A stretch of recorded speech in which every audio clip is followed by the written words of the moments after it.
Luke chapter 8, verses 26 through 39. We'll use the plot arc to work our way through this account of the healing of a man possessed by a legion of demons. Here we go. And this is Jesus and his disciples, sailed to the region of the Gerasenes. Now, you got to remember the Sea of Galilee is kind of this pick shape, this pear shape, if you will. Capernaum, where they were, is up here. They went across the lake, and over the night they had a storm, if you remember that. And they've landed over here on the other side, this region called the Gerasenes. And this is Gentile territory over here. All right. And that's what he says here in the next line, the region of the Gerasenes. Now, remember that Luke is writing to Theophilus, who may not have a super clear understanding of the layout of the topography in Galilee. So he makes it clear here, which is across the lake from Galilee. Okay. So we know that they are, again, in Gentile territory. Galilee certainly would have been the Jewish region in that area. All right, the next verse, when Jesus stepped ashore, so the moment that Jesus gets off the boat, he was met by, of all people, a demon-possessed man from the town. All right, let's go back to our plot arc and get this started. Jesus and disciples sail to Gentile territory. And then verse 27, they are met by a demon-possessed man. All right. Let's go learn about this demon-possessed man. The demon-possessed man, the first thing we could learn about, I'm going to throw these descriptors here in blue. He is, all of this describing, of course, the man, okay? So all of this describing that. Number one, he is demon-possessed. Number two, he's from the nearby town, meaning the people of this city are familiar with him, are familiar with his story. His family is probably there. It continues, for a long time, this man, so he's not been recently demonically possessed. He has been demonically possessed for a long time. This man had not worn clothes or lived in a house, but lived in the tombs. That's dark. So 4, naked. 5, without shelter. 6, living among the dead. This is a kind of possession that's just especially disturbing, particularly grotesque in a lot of ways, very animal-like. And that's this man's plight. So we learn that this is not just kind of a normal, and not normal isn't even the right word, but even among the demonically possessed, he stands out. Verse 28 begins with the word when. So we got our little temporal indicator there. When he saw Jesus, right, which was paralleling this moment before when he stepped ashore. When he saw Jesus, he cried out and fell at his feet, shouting at the top of his voice, "What do you want with me, Jesus, Son of the Most High God? I beg you, do not torture me." So his statement to Jesus has two parts. What do you want with me? That's the first question. What do you want with me? And then he identifies who Jesus is. Jesus, Son of the Most High God, and then the request, I beg you not to torture me. Couple things really quick. It's interesting that he is there at the shore when Jesus arrives. The question in my mind is always, who put him there?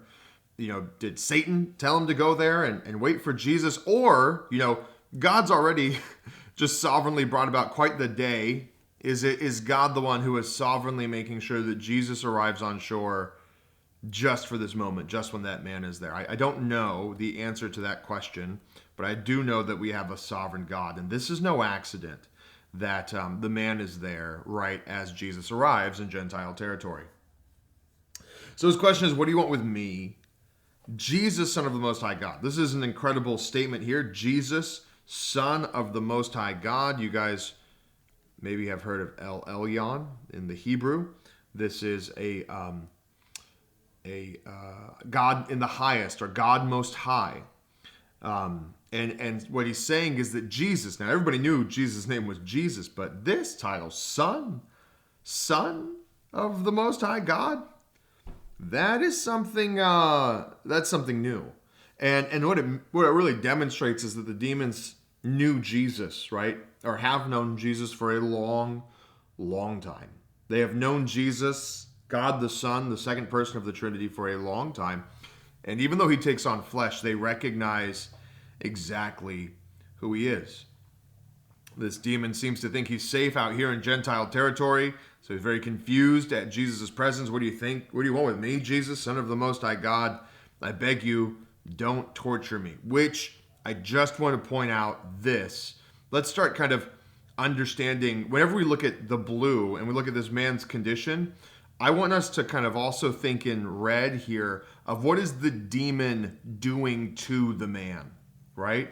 He is affecting him for a long period of time. He's causing him not to wear clothes or to live in a home, but to live among the tombs. And so the fact that this demon would say to Jesus, don't torture me, when he is actively afflicting this man, just shows you the corruption of our enemy, Satan and his demons.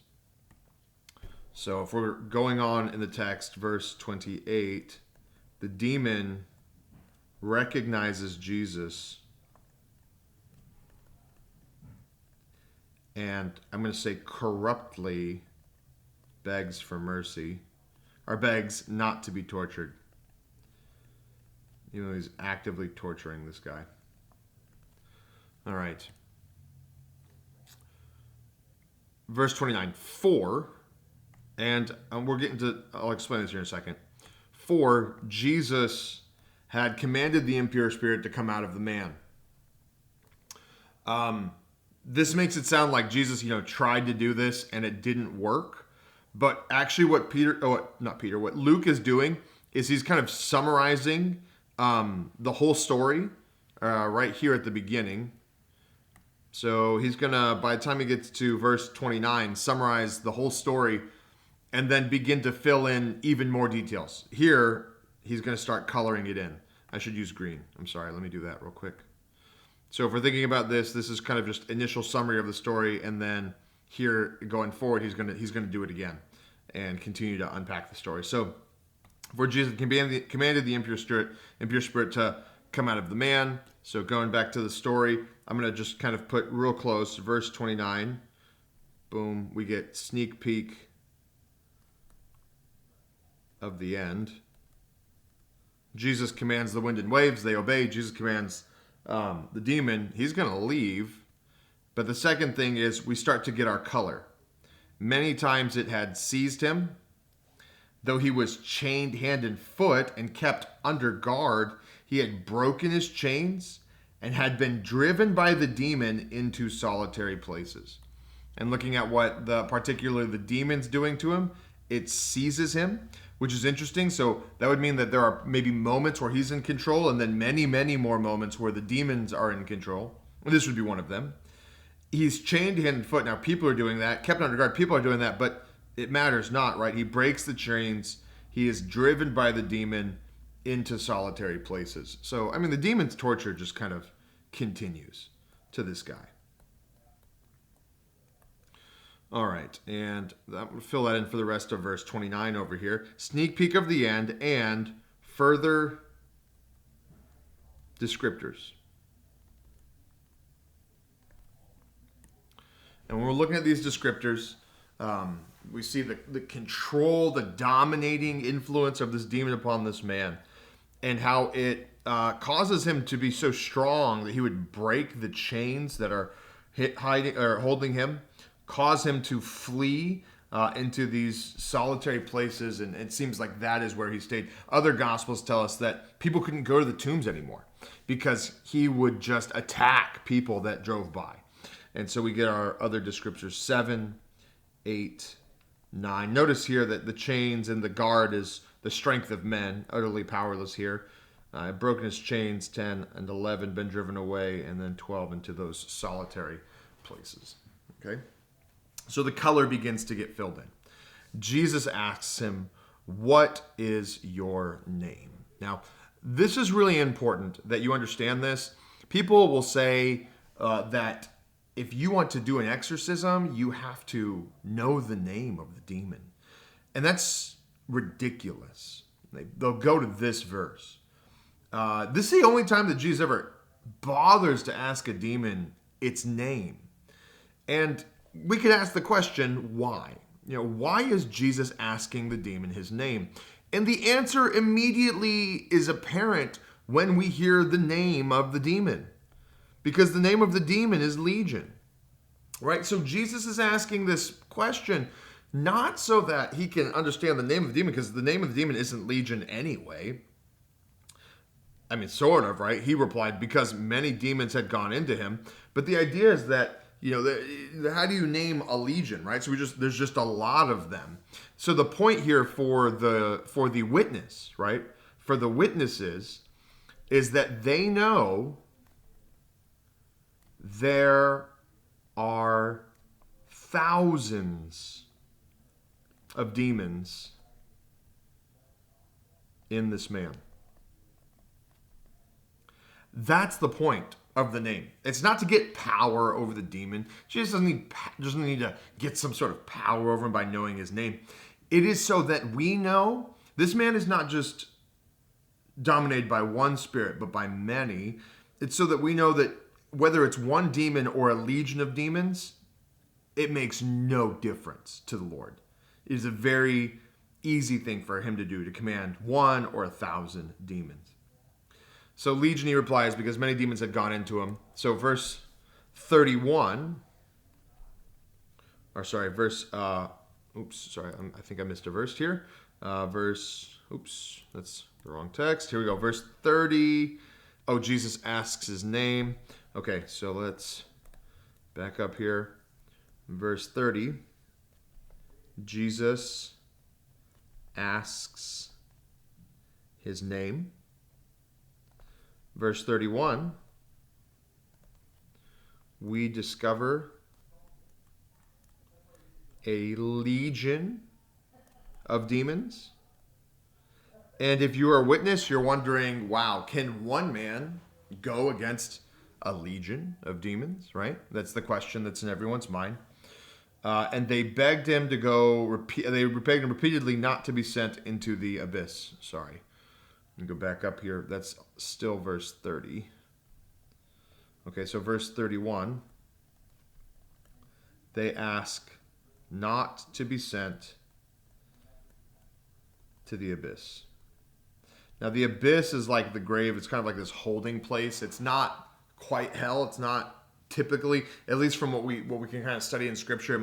It seems like a distinct place from the lake of fire, and it's like prison. Just like a prison, like a holding place for these demons, and they don't want to go there.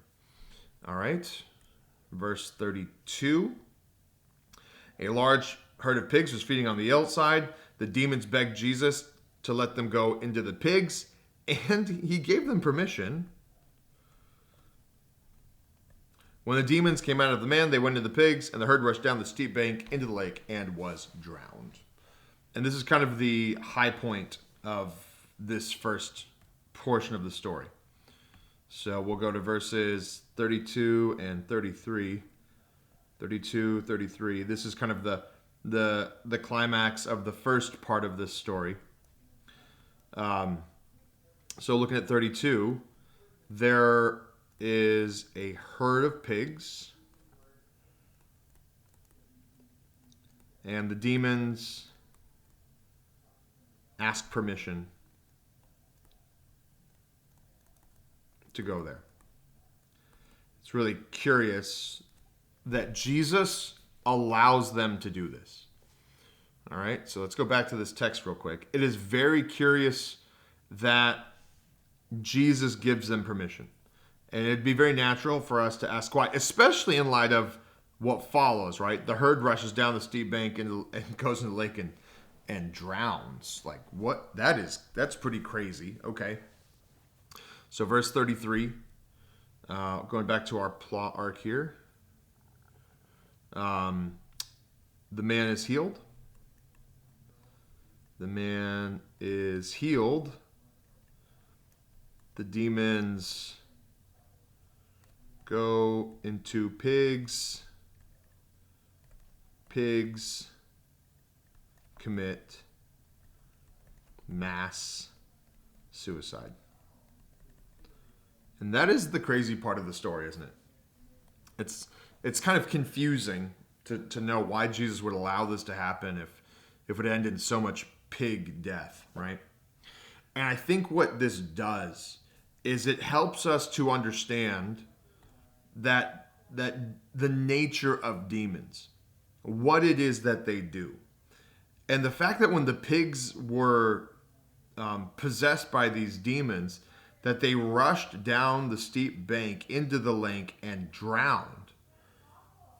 That the fullness of everything we see up here happening to this man becomes clear. Just how awful, just how oppressive, just how terrible his plight has been for a long time. Other gospels tell us that he cut himself, he hurt himself, and perhaps he wanted to kill himself, right? As a way to escape the torture of these demons. We don't know, but what this does, right, is it shows us just how evil the demons truly are.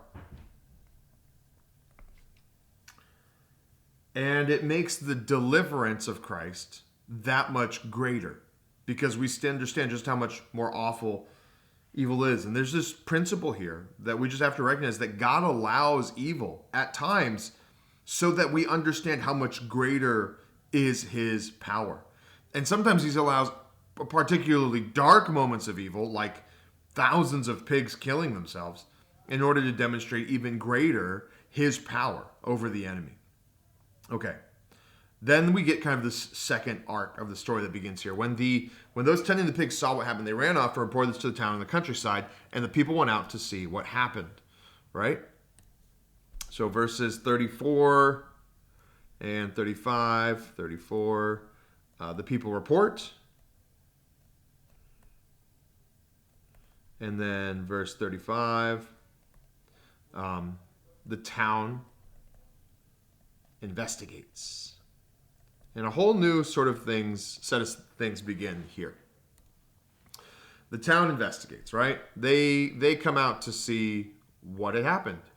And what happens is when they came to Jesus, they found the man from whom the demons had gone out, sitting at his feet, dressed in his right mind, and they were afraid. You gotta love it, right? Now let's kind of measure the effect on the people, right?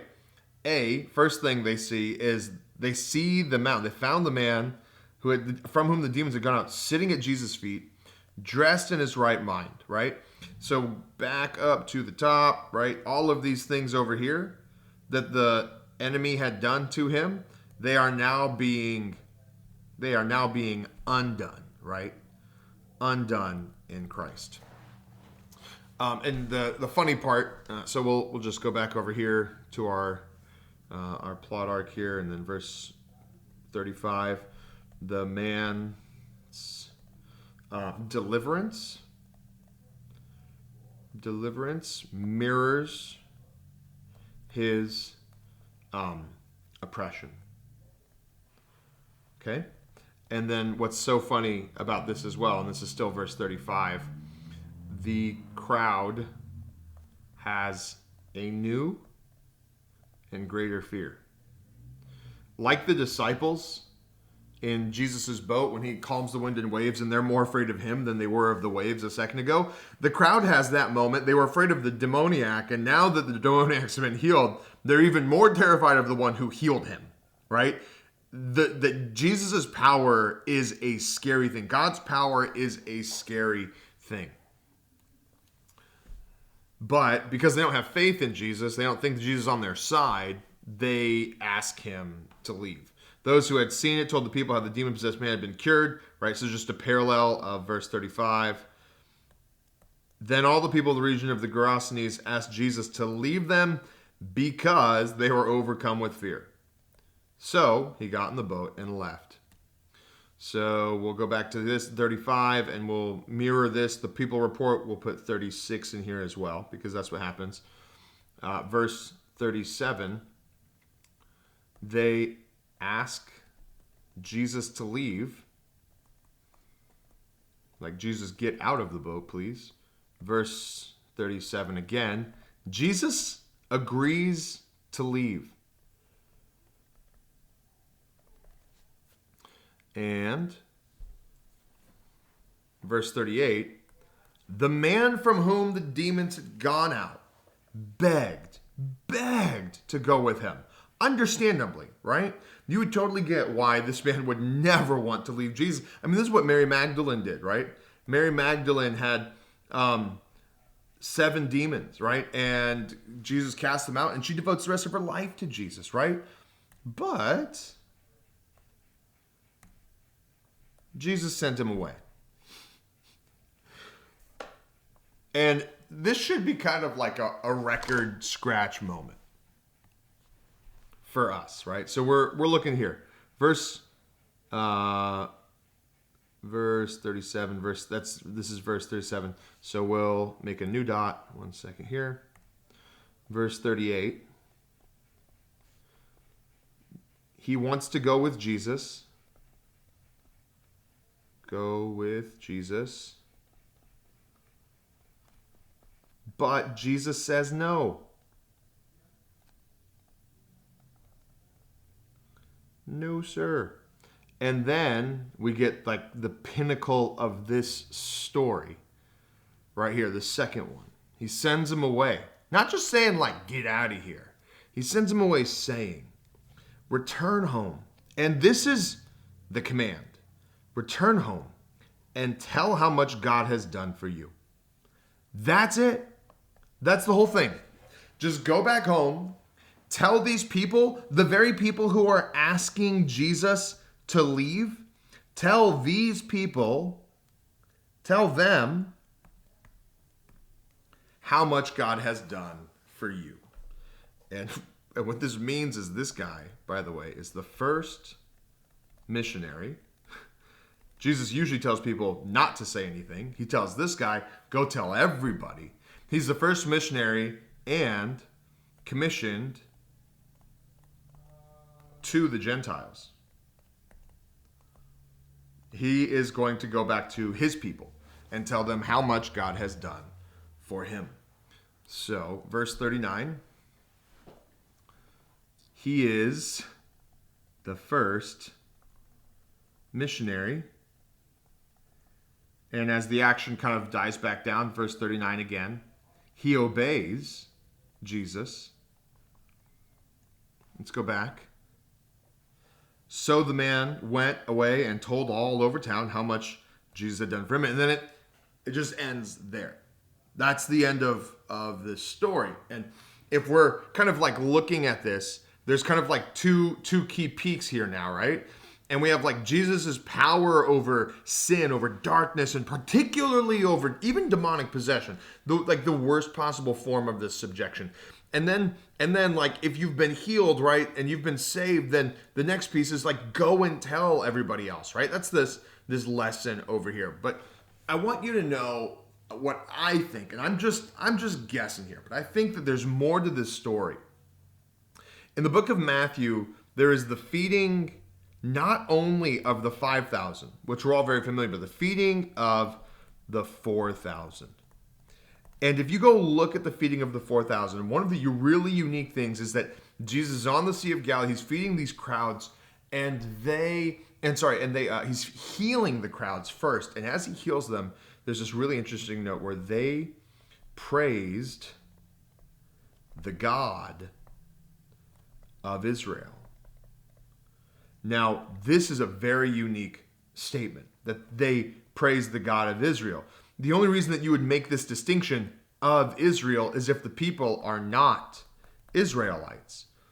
Which means, if we're understanding this, the feeding of the 4,000 was a feeding of Gentiles. Well, who would create all of this excitement among the Gentiles about Jesus? especially if the Gentiles are the ones who asked Jesus to leave them. And in my mind, the only possible answer is this man who went away and told everybody how much Jesus had done for him had done such a good job of this that when Jesus returns months, maybe years later, they are ready. And thousands of people come to go see him and are healed and given life and all these wonderful things. And so it's not part of the Luke narrative, right? We have our lessons here in the Luke narrative just between these 2 points. But beyond that, there's kind of a possibility of a fruit that comes from this. And that's the feeding of the 4,000. That's my personal opinion, and we'll find out when we get to heaven whether or not that's true. But I hope that it is. And I think, if the very least, God does this sort of stuff all the time anyway. And we go tell people about what God has done for us, much good comes of that. And I think for a lot of us, we don't maybe feel comfortable saying every single part of the gospel. Am I going to remember everything? I'm going to forget something. Well, it's good enough to go and just tell people how much God has done for you. So keep that in mind. Maybe even write those things down and share them with the world around you. God bless.